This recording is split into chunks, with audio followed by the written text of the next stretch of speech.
introduction today. I'm Dr. Vishu Gupta, and it is my absolute pleasure to be here with Atray Agrawal and talk about major dimensions in his life.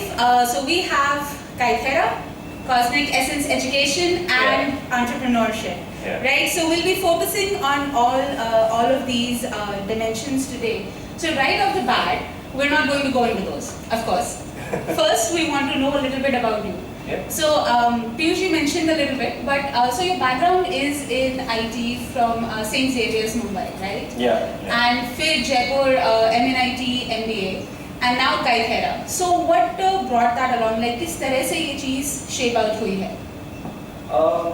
So obviously, like it was pretty long-winded, but what had happened was when I was in Xavier, so I chose the college because of the college and not because of the branch. And usually we said कि अच्छा, you know, इस branch में जाना है तो branch पे focus करो and college will be okay. So what I did was I just loved the college. I was like, yeah, I want to be in this college. And then I figured out that okay, they have an IT course, so I just took that. Although IT is and was one of the really cool things that I enjoyed. But in any case, in the college there were a lot of activities that went on. A lot of art festivals, you know, music festivals, classical music festival as well. And I took part in literally every one of them. I was more outside the class than inside the class. So that's how the journey began. And then I volunteered for this community festival called Kabir Festival in Mumbai. So it was the second or the third time that it was happening in Mumbai. And that's how, you know, I love this idea of community where people come together, they, you know, without any transactions, without any judgment, they're literally just there to enjoy the music or enjoy the message of Kabir in that case. And that's where this whole idea and understanding of community came to me. So when I came back to Jaipur, because I did not like Bombay as a city to settle in. It is like very hectic and just unnecessarily fast-paced life. So that's why I chose to come back to Jaipur. But in Jaipur, what my issue or the problem that I faced was that I did not have any friends. Like most of my friends were outside. They were enjoying their life in, you know, Delhi, Noida and whatnot. And I felt completely alone. I did not know where to find people. I did not know how to find people. I attended, I don't know, numerous events like startup networking event and some random events that keep on happening. But yeah, I mean, one place that I loved was like, you know, these music gigs and the music sessions that were very random, but yeah, they still happened back then as well in 2015. So like, yeah, this is where I like the kind of people that come and I'm able to resonate with them. So I started doing those myself. And that's how like this whole Kythera journey started. So I started Kythera because I was looking for like-minded people in the city of Jaipur. And yeah, it became a way for me to gather the right kind of people that I would resonate with, that I could form a community around and yeah, feel belonged in the city.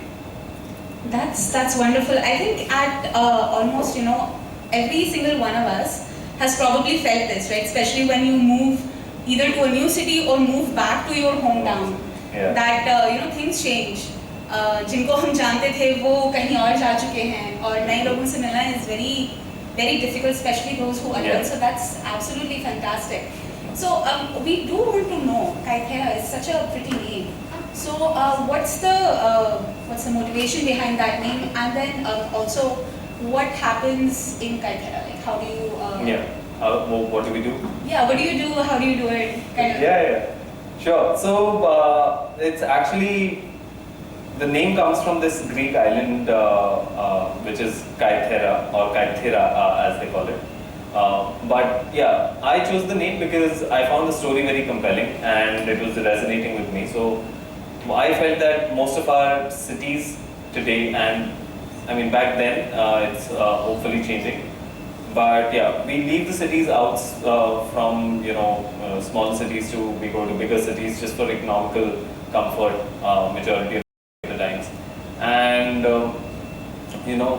if we can keep people together in their own city, maybe not by economics, but by the strength of the relationships that they've built over here, I would like to contribute in that way. And that's how the name, or that's what the story of that island was. That Kythera, the Greek island, was amazing. It was a beautiful place, but literally it became a ghost town over the over a decade. Literally, like a decade in a life of an island is literally minuscule, but in a matter of decades it became a ghost town because every young person was going out to Paris, as the economic opportunities were stronger over there. And so I chose the name as an opposite to it. Okay, I'll use the same name, but I want to create something opposite to it. That is, can I bring people together, build their relationships so strong that they wouldn't want to go out, or if they are outside, then they would like to come back to their own city, and hopefully the entire country as well. That's really cool. That's such a beautiful thought behind the entire process. Yeah, so I mean, that's what I've been trying to do ever since. It's what I call Kythera is bringing people together through arts. So arts is a medium because, it does not have any transaction involved in it, and it's very important because if you're meeting over a coffee, then usually there's a transaction that, okay, what can you give me and what can I give you? So it's not really, you not really form of friendship. It's more, okay, it's like, it's more of a colleague kind of a relationship in those situations. But with arts, you don't have, you're speaking to someone because you like speaking to them, or what they're saying is making sense to you. So, and that's what makes it so interesting and, informal in those spaces. And so how we do it at Kythera today, I've tried a lot of stuff over the course of years, but now what we are doing is we are hosting these jam sessions. We call it Kythera Jams. And these are essentially music sessions which include every walk of life. And there are 3 guiding principles that we follow, which is everyone has to contribute. So everyone who's in that circle, in that room, has to contribute in some way. आप चुटकी बजाओ जैसे, but आपको करना है. आप सीटी मारो, आपको करना है, ठीक है? But it brings that whole idea of the group together, right? Because अगर हर कोई कुछ ना कुछ कर रहा है, then it is a collective. Otherwise, it's not a collective. The second one is that you're here to make friends. Of course, आप जो भी चीज़ करना चाहते हो, but like at the end of the day, keep a smile on your face. And when you look at someone, smile at them, look into their eyes, and hopefully at the end of the evening, they go back with like newer friendships, just non-verbally. They haven't spoken, they haven't talked to each other, but just with a smile, you can make a lot of friends, if you come regularly or even in a single time. So it has that magic, and that we put it as a guideline. Okay, this is how we'd like you to be at our jam sessions. And then the third one is everyone is an amateur. That no matter what they are doing, even if they have a guitar or they have a cajon or they have whatever instruments in hand, आप जब उस जगह पे हो, when you're in that room, everyone is an equal. So there is no difference between an artist or an audience or a professional or an amateur. Everyone over there is an equal. आप जैसा कर रहे हो वो सही कर रहे हो. And that that creates a safe space for people to open up, and this whole idea of expression then comes around.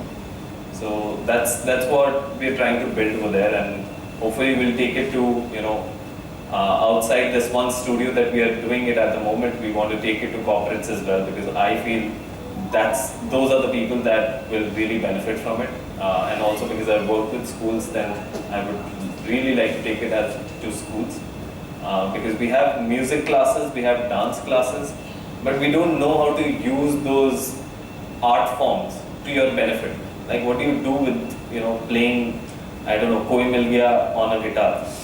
That's great, but you also need to know how can you actually use that guitar to express yourself. And when you're feeling happy, sad, nervous, anxious, then you have this tool, this guitar that you can, pour your emotions out through. You can sing random songs or just play a tune, and you're literally releasing out that emotion outside.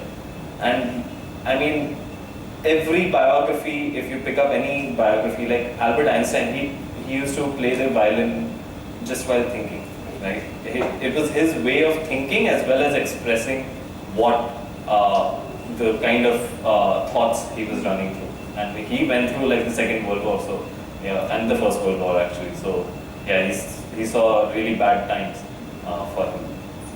Yeah. That's wonderful. So essentially, you're providing a space where people can be themselves and express themselves Totally. comfortably without judgment. Exactly. And I mean, yes, there are spaces like that's what we look for in therapists as well. I mean, that's the idea, the underlying idea that we feel that okay, if we are going to a therapist of any form, you are not being judged by the other person, right? And yeah, I mean, at Kythera, at the Kythera jams that we're doing, we are trying to create it as a space where they can be as authentic as possible. Being totally judgment free, being the person they are. If they feel like dancing, like we've had crazy, I mean, just last Thursday, we had people dancing as part of the jam, and not because someone asked them to, it's just because the environment was such, the energy was such, that there's like 30 people gathered around and everyone's singing. We have like a lot of different instruments and whatnot. But we at the same time, there were few people who wanted to move, because they didn't feel like sitting. They actually just wanted to jump out of the seat and move.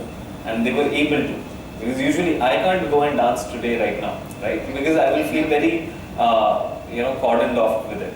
Because anxious about it. So, I mean, I'm really glad that at least last week we were able to provide that space that, at least those 3-4 people could just jump in and dance and, release that out in terms of the movement that they produced. So, yeah. Yeah, that in itself says a lot, right? You've actually created that space. Yeah. So you must get a lot of artists at Kythera, right? So like what, are there any specific genres that come in, and like approximately how many people usually come into through Kythera? So we have a capacity because we are doing it at our own studio. So we have a capacity of about 30 people. But then in terms of the artists, we don't differentiate between, who's an artist and who's not an artist, because that's the whole idea, right? If I start distinguishing, then we are not being true to ourselves. So what we do is, allow people, we have like a waiting list, people join in, and they register and so on. But yeah, I mean, usually there's like a good balance of people with instruments and people without instruments, let's say that, And most of the people come in are working professionals somehow, they learned music at like in their childhood, or they, learned guitar in their childhood, and then now they want to come back to it because now they're so stressed with their working life, that their day-to-day life, that they want to now, they find peace in music. But even then, they need the space, like they can only do so much alone, right? So you need that space, you need that community where they can actually sing together. And it becomes a practice. It is a practice at the end of the day. It's just like yoga. You can't imagine that you can do yoga on International Yoga Day and be happy about it for the rest of the year. You have to make it into a practice, a daily habit, to make sense. That makes logical sense. So it's so people who are not musically or they don't have that musical instrument, or they're not singing, they can still attend. So like totally, yeah. Oh, okay. Not just attend, they have to contribute. They have to contribute. They have to participate, yeah. Alright, wonderful. You might see a couple of us pop in that case. I would love that, yes. Awesome, Sure. awesome. So alright, so now we're going to move on to the second dimension. Sure, sure. Right? Cosmic Essence Education. Again, a wonderful and enchanting name. So I want to know a little bit more about that. This is very straightforward actually. This is just, so the idea is that we teach maths and science. So I teach science 9th and 12th, and then 11th, 12th I take physics particularly. But me and my younger brother, Atray, we teach maths and science at Cosmic Essence, right, mathematics. So our idea, what we truly believe is mathematics and science are literally the study of nature, and you're essentially taking out all of the essence of nature, all the vastness, all the complexity, all the things that are around us, and putting it down to simple principles which we can understand. A kid of 9th standard can understand, and then utilize it even years later. So they are like the essentials of our nature, of the things around us, and just another way to put nature is cosmic. So we really found those two things together, put together, made a lot of sense. So yeah, so cosmic essence, that's how Cosmic Essence came around. So it's literally just the essentials, the bare fundamentals of nature, put in a different form. That's wonderful. So it's catered towards, you mentioned 9th to 12th standards. Yes, yes. Alright, okay. It's to teenagers, school teenagers, yeah, where again, we have the usual courses like CBSE, IB and all of that, but again, all of them we take it through a lens of entrepreneurship. That okay, from what you're learning in this textbook, what can you actually apply to a business probably your father runs, or a business you might want to run, or a case study of the popular things around you, like everyone knows about Zomato, Blinkit, Swiggy and all of these new age apps today.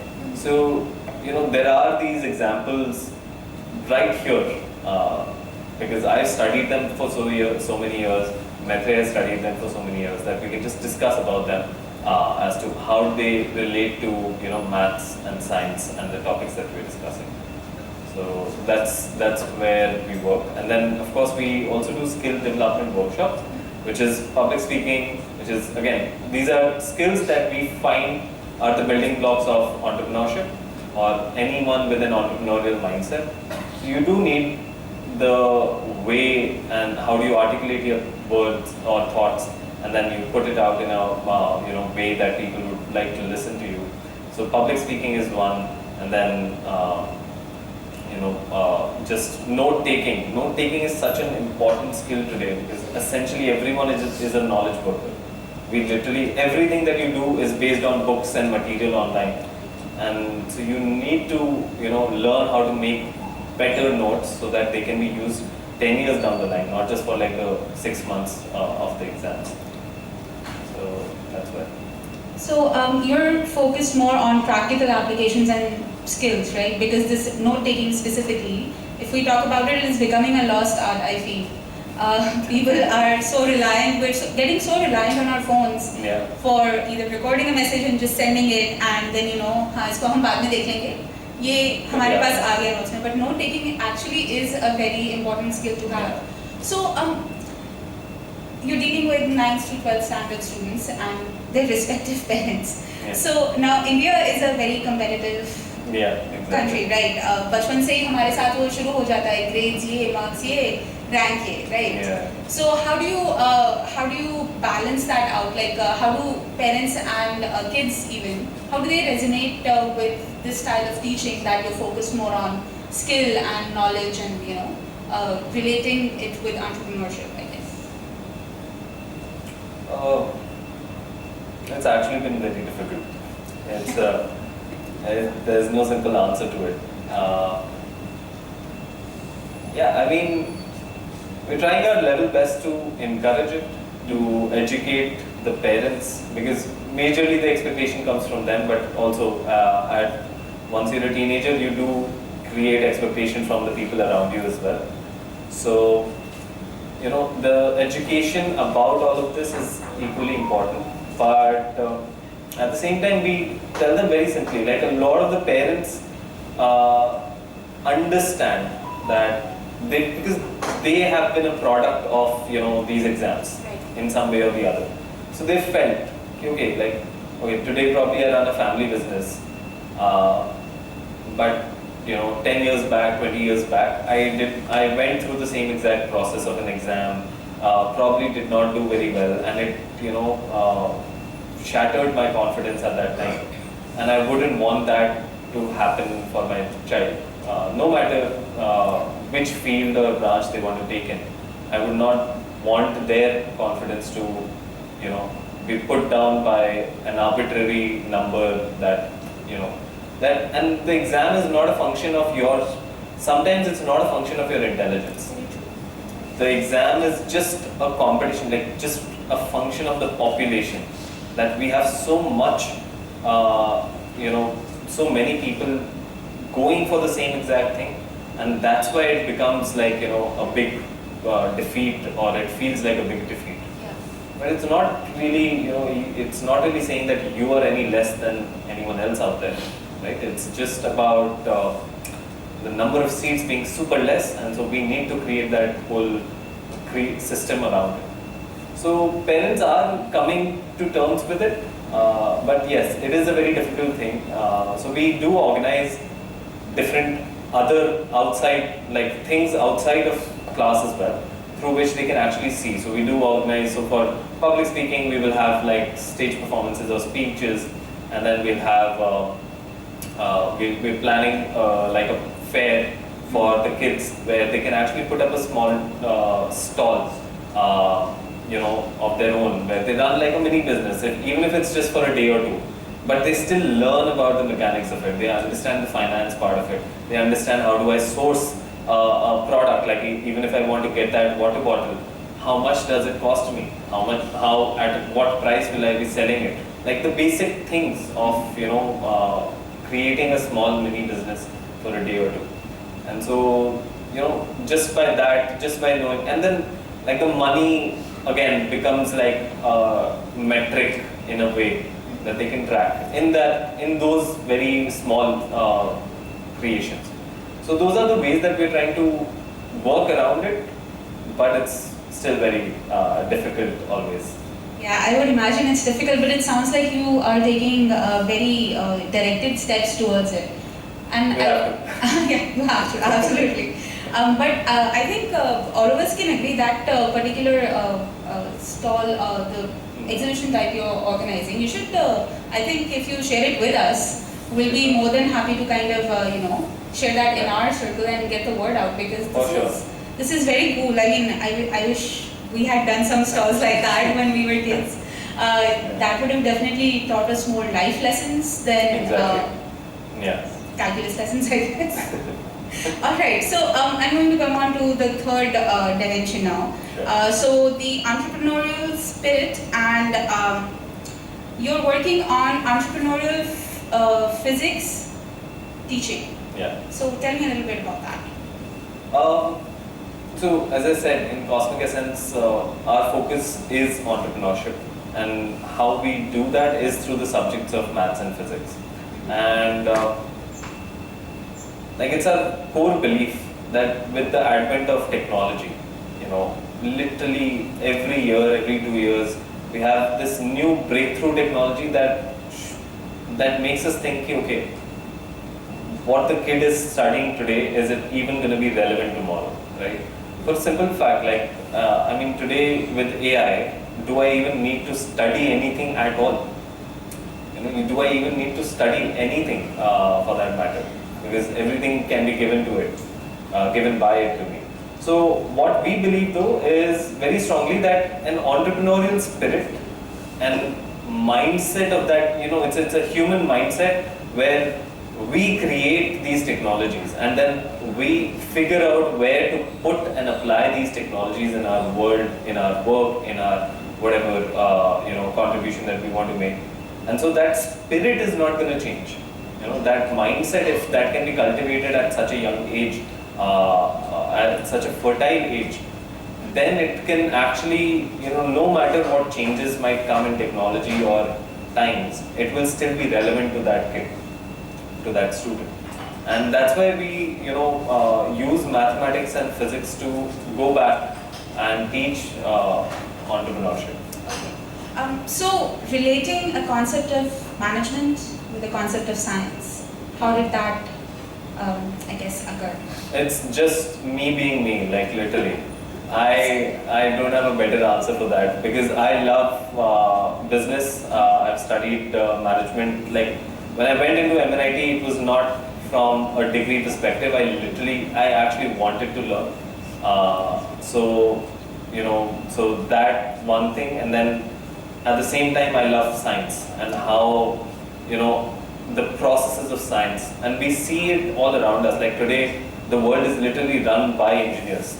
Every single tech company, every major CEO is somehow related to engineering or science or has a science background. So then what we're trying to do is inculcate the same principles into them. So, and management today is literally driven by engineers. So most of the management concepts are coming in from engineers. So they are all just interrelated. It's just that for school kids, no one has actually connected them together. And since I was teaching it to them, I was teaching science to them, it just clicked to me. Okay, what I'm studying in like a marketing class that I'm taking, it's all connecting to like how we approach whatever. How do we use water for how a chemical reaction is happening. It's literally the same thing. Like it's like a catalyst. A catalyst in marketing is a partnership. So for example, I'll just give you a very quick example. So in chemistry, there's this term catalyst, and most of you might know about it. So in marketing or in whatever business, a partnership is a catalyst, right? So it can literally skyrocket your growth, it can open up multiple cities, whatever the objective of your marketing thing is, right? So that one single partnership can it can actually accelerate your growth. And that's what in in chemistry, a catalyst role is to speed up a reaction. It's not to change the reaction, it's just to speed up the reaction. So the same reaction is happening, it's going to happen, probably it takes like 5 minutes. But just by introducing a catalyst, you reduce the time from 5 minutes to 1 minute. And so that's how it's all interconnected for me. That's very cool. So I guess my next question, my leading question now is, if you're, like we talk about businesses, businesses succeed, they fail. So how do you relate these two major things with laws and physics? So what would you relate physics concept with success and then with failure? So success and failure is very difficult to say because again, the laws are laws for anyone and everyone. You can use it to your advantage or you can use it to your disadvantage. Like if the law of gravity exists for everyone, I can either use it to my advantage and fly a plane. Because even in flying a plane, I do need that gravity. Or I can use it to my disadvantage, fall off the cliff, and not be here anymore, right?